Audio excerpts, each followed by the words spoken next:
کے بعد جی ولید اقبال صاحب ہیں. شکریہ جناب چیئرمین. میں آپ کا بہت شکر گزار ہوں کہ آپ نے صدر صاحب کی تقریر پر اور اس کے اختتامی آج ایک طرح سے تقریب ہے اس پر مجھے موقع عنایت فرمایا. کافی دنوں بعد پھر ہم بیٹھے ہیں صدر صاحب کی اسپیچ کو ٹٹولنے کے لیے, اس کا تجزیہ کرنے کے لیے. جناب چیئرمین, صدر صاحب جو ایک آئینی سربراہ ہوتا ہے ہماری ریاست کا, ان کی اسپیچ جو ہے وہ اتنا ہمہ گیر ہونا چاہیے تھا کہ جو ملک کے مسائل ہیں ان مسائل کو حل کرنے کی تجاویز ان کی اسپیچ میں ہونی چاہیے تھی.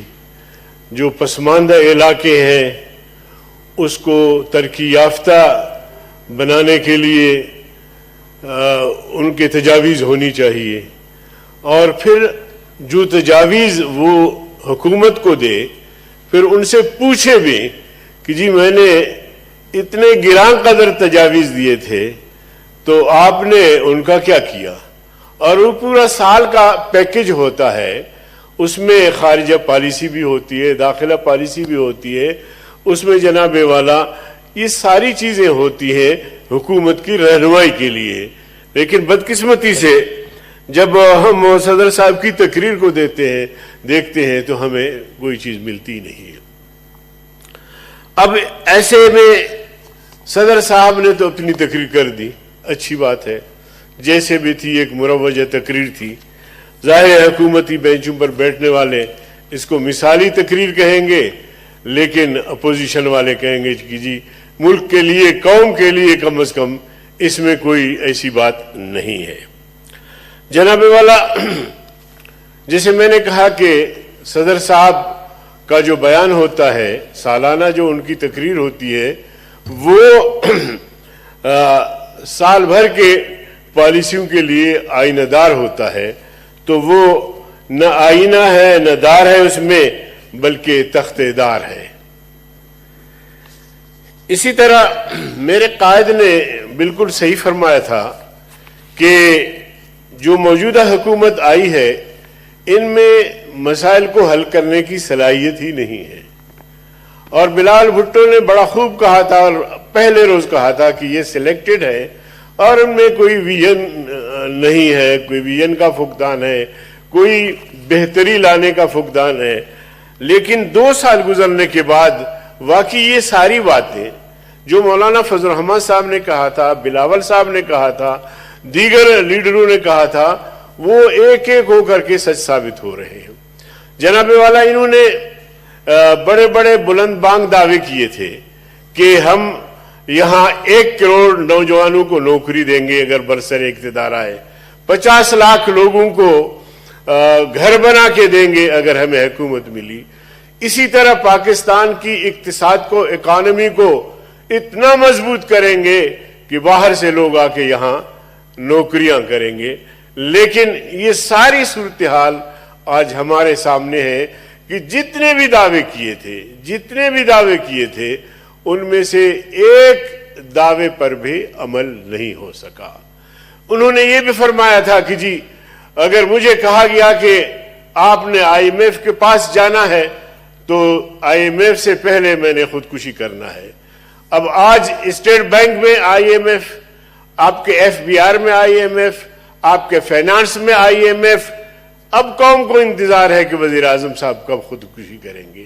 تو عرض کرنے کا مقصد یہ ہے کہ یہ پالیسیاں, یہ گفتگو, اس طرح کا انداز اگر آپ نہیں کر سکتے تھے یا آپ کی ایسی صلاحیت نہیں تھی تو پھر اس طرح کے بلند بانگ دعوے آپ نے کیوں کی.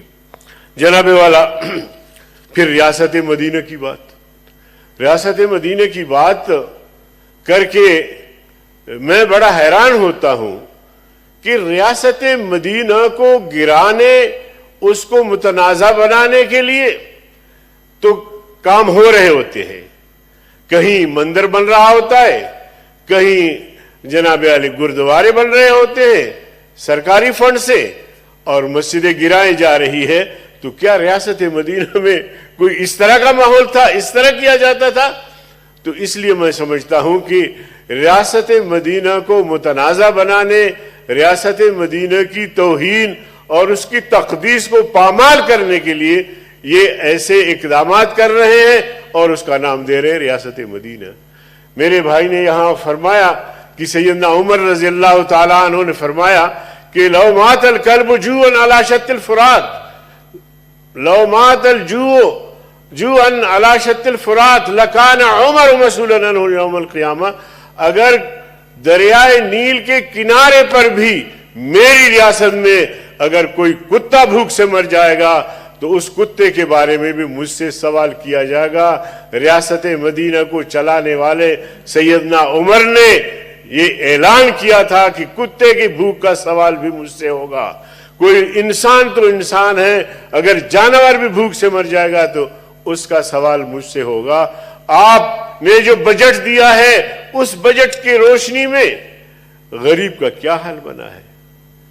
35 سے 40% اب بھی لوگ جو ہے وہ غربت کے لکیر سے نیچے زندگی گزار رہے ہیں۔ جناب چیئرمین، ہمارے علاقے میں شاید آپ واقف نہ ہوں، جب میں گاؤں جاتا ہوں تو لوگ آتے ہیں، خواتین آتی ہیں، وہ کہتے ہیں مولوی صاحب اتنا سا تھوڑا سا چاول ہم ڈال کے جوش دے کے اپنے بچوں کو ایک شوربہ بنا کے ان کو پلاتے ہیں، ہمارے پاس کچھ بھی نہیں ہے۔ سالان اور یہ چیزیں تو اپنی جگہ پہ۔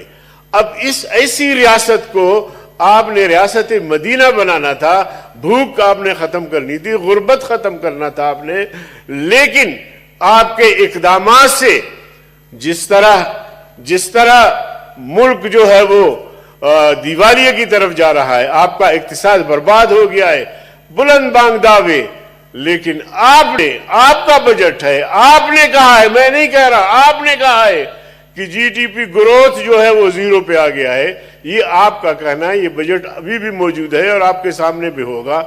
تو اس کردار کے مالک اور انہوں نے ملک کو جو ہے ریاست مدینہ بنانے والے ہیں۔ اور پھر بدقسمتی یہ ہے جناب چیئرمین، جب ہم ان کو آئینہ دکھاتے ہیں تو وہ پھر آگے سے ہمیں کہتے ہیں کہ یہ ملک دشمن ہے۔ میرے ساتھ تم دعویٰ کرتے ہو کہ ہم ملک دشمن ہیں، آپ تاریخ اٹھا کے دیکھیں، آپ شاید بر صغیر کے تاریخ سے واقف نہیں ہیں۔ پرسوں جو ہم 13 جولائی کشمیریوں کے ساتھ یکجہتی کا اظہار کر رہے تھے، میں دعوے سے کہتا ہوں کہ ان 22 نوجوانوں نے ایک اذان کی تکمیل کے لیے جام شہادت نوش کی، وہ میرے قبیل سے تھے، آپ سے نہیں تھے۔ جو ڈوگرا راج کو چیلنج کیا 1947 میں اور سری نگر تک پہنچے، وہ میرے قبیل سے تھے، مجاہدین تھے، وہ آپ میں سے نہیں تھے۔ آپ مجھے چیلنج کرتے ہیں، آپ بر صغیر کے در و دیوار سے پوچھیں، آپ وہاں کے شجر و حجر سے پوچھیں کہ تمہارے ٹہنیوں میں اور تمہارے ساتھ جو لاشیں لٹک رہی تھی وہ کن کی لاشیں تھی، تو وہ بھی گواہی دیں گے۔ ہندوستان کے در و دیوار اور دلی کے در و دیوار گواہی دیں گے کہ یہ علماء دیوبند اور ان کی لاشیں تھیں جو آزادی کے شہسوار تھے، جو انگریز کے خلاف جدوجہد کر رہے تھے۔ شاملی کے مقام پر 1857 میں جو جنگ لڑی گئی، اس کا بھی آپ پتہ کریں، اس کا بھی پڑھیں آپ تاریخ میں کہ اس جنگ کی قیادت کون کر رہے تھے، جسے بعد میں جنگ غدر کا نام دیا گیا تھا۔ ہم اس کو جنگ آزادی کہتے ہیں، آج بھی جنگ آزادی کہتے ہیں۔ تو وہ کون تھے؟ مولانا محمد قاسم نانوتوی، حافظ ضامن شہید، مولانا رشید احمد گنگوہی، انگریز جنگ سے دست بدست لڑائی ہوئی، حافظ ضامن شہید اور بہت سارے لوگ شہید ہو گئے۔ یہ کون لوگ تھے؟ یہ میرے قبیل سے تھے جو آزادی کی جدوجہد کر رہے تھے۔ جناب چیئرمین، میں آپ کو بتاؤں، میں آپ کو آگے لے کر چلتا ہوں، خدا را یہ تاریخ کا مطالعہ کریں۔ اسیر مالٹا مولانا شیخ الہند محمود الحسن، مولانا حسین احمد مدنی، مولانا عزیر گل، یہ کون تھے؟ کس قبیل سے تعلق رکھتے تھے؟ نورا مینگل جو ریاست خاران کی بدنیتی سے گرفتار ہو گیا، وہ بھی مالٹا پہنچا۔ یہ لوگ کون تھے؟ یہ میرے قبیلے سے تھے۔ یہ اس ہندوستان کو، بر صغیر کو آزاد کرنے کے لیے انہوں نے جانوں کا نذرانہ پیش کیا. آج آپ مجھے کہہ رہے ہیں کہ آپ ملک دشمن ہیں. آج آپ کہہ رہے ہیں، مجھے دکھ ہوتا ہے، یقین جانیے میں کسی کو برا بھلا کہنے کے لیے اب کھڑا نہیں ہوا، لیکن میں آئینہ دکھانا چاہتا ہوں. میں تاریخ کا ایک شاگرد ہوں. میں چاہتا ہوں کہ وہ بھی تاریخ کا مطالعہ کرے کہ ہماری تاریخ کیا ہے. اور آج ہمیں آپ ملک دشمن کہہ رہے ہیں. خدا کا خوف کرو. اور الفاظ کا چناؤ جو ہے نا، ازراہ کرم الفاظ کا چناؤ جو ہے وہ ذرا احتیاط سے کرنا چاہیے. آپ آج بھی بر صغیر کی تاریخ پڑھے جناب چیئرمین، بر صغیر کے جتنے بھی حکومت خانے تھے ان کو ہمارے آباء و اجداد نے، ہمارے اسلاف نے آباد کیا. آزادی کی جدوجہد میں یا ہندوستان کی آزادی کی جدوجہد میں میرا خون شامل ہے، میرا خون شامل ہے. اس ریاست کی آزادی میں میرا خون شامل ہے. میں پیش کر سکتا ہوں ہزاروں لوگ، لاکھوں لوگ، لیکن میرے مقابلے میں جو مجھے ملک دشمن کہہ رہے ہیں، آپ ان سے بھی پوچھیں کہ آپ کے آباء و اجداد نے کیا قربانیاں دی. میں تو ایک بحیثیت تحریک ریشمی مال، تحریک خلافت، تحریک ترک موالات، یہ ساری تحریکیں میں نے چلائی ہے. آپ مجھے کہہ رہے ہیں کہ جی آپ ملک دشمن ہیں. افسوس ہے مجھے، یقین جانیے کہ میں ایسے الفاظ میرے پاس نہیں ہیں کہ میں ایسی باتوں کی مذمت کروں. غفور صاحب اینڈ کر لیں. بس میں جی. مودی جب سے آیا اس نے اپنی پالیسی بڑی واضح کی. اب صدر صاحب کی تقریر میں یہ چیزیں بھی تو ہونی چاہیے کہ کشمیر کا ہم نے کیا کرنا ہے. 5 اگست کو جو مودی نے آئین میں ترمیم کروا کے کشمیر کو ہڑپ کیا، کیا رد عمل آیا؟ کیا رد عمل آیا؟ آنا چاہیے تھا. اس مودی نے کہا تھا کہ میں آؤں گا تو کشمیر کو ضم کروں گا پاکستان میں. ہم نے اس کے تدارک کے لیے کیا کیا؟ پھر وہ جب برسر اقتدار آیا، آئین میں ترمیم کیا، تو پھر عالمی سطح پہ ہم نے کیا کیا؟ تو میرے محترم چیئرمین صاحب، بات یہ ہے کہ صرف دعووں سے، باتوں سے بات نہیں بنتی، بلکہ اس کے لیے یہ ضروری ہے کہ عملی اقدام کیا جائے. آج کشمیری پاکستان کے نام پہ مار کھا رہے ہیں، پاکستان کے نام پہ شہید ہو رہے ہیں، پاکستان کا جھنڈا بلند کر رہے ہیں، پاکستان زندہ باد کے نعرے لگا رہے ہیں، اور ہم یا یہاں قرارداد ایک پاس کرتے ہیں یا پھر ایک مذمتی بیان جاری کرتا ہے وزارت خارجہ، اور اس سے آگے ہمارا کوئی عمل، کوئی کردار، کوئی قدم آگے بالکل بھی نہیں بڑھ رہا. تو میں سمجھتا ہوں کہ حکومت کو ہوش لینی چاہیے. اپوزیشن کا مقصد حکومت پہ تنقید کرنا ہوتا ہے، حکومت کی اصلاح کرنی ہوتی ہے، اور حکومت کا مقصد اپوزیشن کو بھی ساتھ لے کر چلنا ہوتا ہے. حکومت کو اپوزیشن نہیں کرنی، لیکن بدقسمتی سے حکومت اپوزیشن کرتی ہے، اور اپوزیشن کو مشتعل کر کے تاکہ اپوزیشن مقابلے میں کھڑی ہو. آج صورتحال ملک کی کیا ہے؟ بے روزگاری، ٹیچرز ہڑتال پہ، ڈاکٹرز ہڑتال پہ، زمیندار ہڑتال پہ، کسان اور مزدور اور صنعتی مزدور ہڑتال پر، اور اسی طرح اسٹیل مل کے جو ہے 9,500 ہزار لوگوں کو بے روزگار کیا گیا ہے. اور میڈیا پر قدغن ہے، میڈیا پہ قدغن ہے.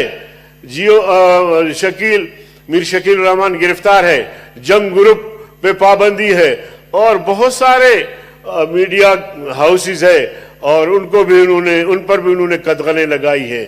اور ہماری بات تو 2 سطر بھی اخبارات میں شائع نہیں ہوتی.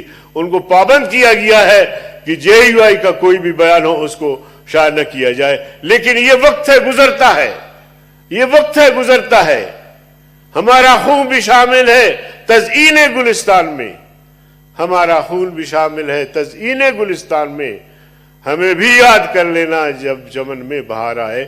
تو میں یہ مختصر عرض رکھنا چاہ رہا تھا آج آپ کی خدمت میں.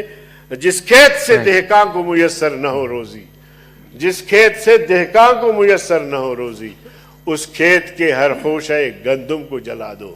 ملازمین کے لیے ہر سال بجٹ میں ان کی تنخواہوں میں اضافہ کیا جاتا ہے مگر 10% بھی یہ اضافہ نہیں کر سکے. پنشنرز بیچارے جو اسی پنشن کو لے کے گھر چلاتے ہیں ان کے پنشنوں میں اضافہ نہیں ہوا. تو ہم بیٹھے یہاں کس لیے ہیں؟ رفاہ عوام الناس کے جو مسائل ہیں ان کو حل کرنے کے لیے بیٹھے ہیں. لیکن ہماری پوزیشن یہ ہے کہ ہم اپنے تنخواہ بھی نہیں بڑھا سکے تو ملازمین کی تنخواہ کیا بڑھا سکیں گے. Thank you. بہت شکریہ جناب. جی ولید صاحب.